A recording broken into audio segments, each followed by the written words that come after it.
ready. Get ready, everybody, here's some more Jonesy and Amanda's cutting room floor.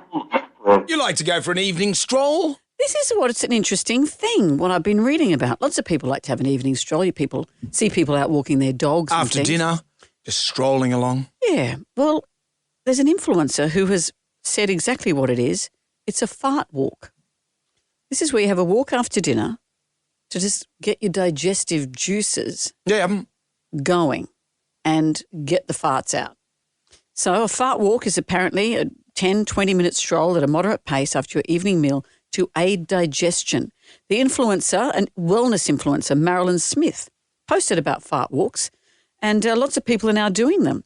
So people have said, she has said she eats a lot of fibre. Yep. So as she says, she's got a lot of gas. I eat a lot of fibre. I like eating a lot of raw onion. You've got a lot of gas. Well, maybe. She said the beauty of a fart walk is that you fart when you walk, and therefore you're getting rid of your farts. Yeah, I've seen you walking along and I thought, gee, a bit more choke, that thing would start. Why do people walk along with their dogs so you can, Blame the dog. Yeah, though dogs don't do noisy ones. That's handy. Do you remember that time, to my shame, I was once walking along with Liam and we're coming to an intersection on the road and I passed a little bit of wind and there's a person who came right round the corner just then and I said, Liam, please. And I blamed him. Was it loud enough or stinky? No, it was never stinky. Mine are never stinky. That's what you say. Well, yeah, that's what I say. I don't think they're ever stinky. Yeah. Have you ever had a situation, you're in a car and you rip one out and it's so bad and other people are in the car? No, Brendan. Oh, that's the worst. When have you ripped one out in front of other people? In the car, sometimes it happens. I always remember one time I was working at a radio station and we had to go on one of those, remember those car rally things you'd go on? It's a bonding thing. Yeah. You get in a car.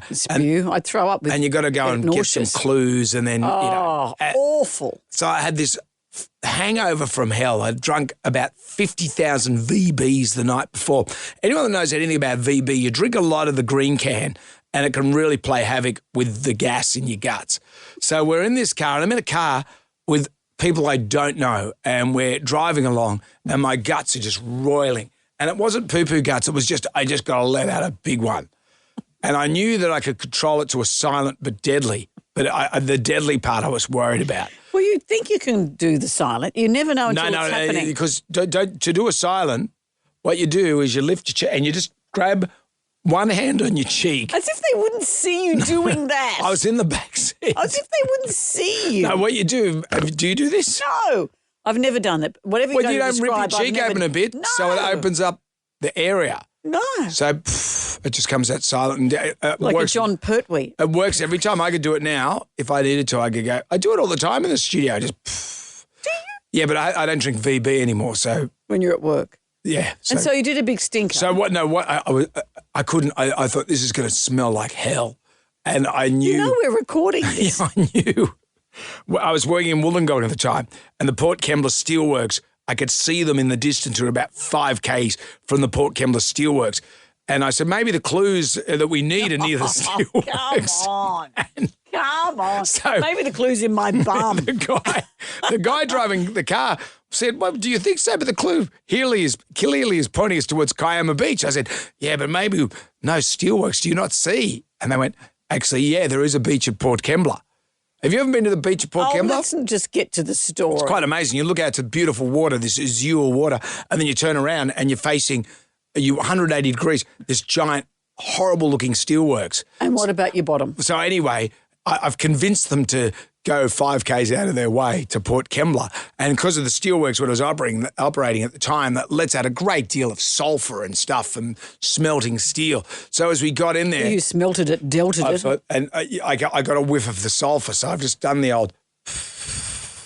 and the guy driving the car says... Gee, the steelworks are smelling off today. The steelworks, they smell like flatulence? Yeah, no, they smell like sulphur, but combined with mine, it smelled like hell. Well, it's funny you should mention it because when my dad, years ago, it became family folklore that we drove past a spot where a horse had died because when we were just little, Dad had told us a horse had died in there. And it's only a few years ago, my brother said, he farted in the car. He put two and two together because it was family folklore. That's where, even as adults, we say, that's where the horse died. And Dad'd go, yep, that's where it was. It's still and even he admitted. He just said it because he passed wind in the tiny Mini we were driving in. So that's what you got to look out for, stinky infrastructure so you can let one go. All right. Well, or you just walk around the block on your own. You're welcome. Hey kids, that's it for today. Come back tomorrow for more Jonesy and Amanda's cutting room floor.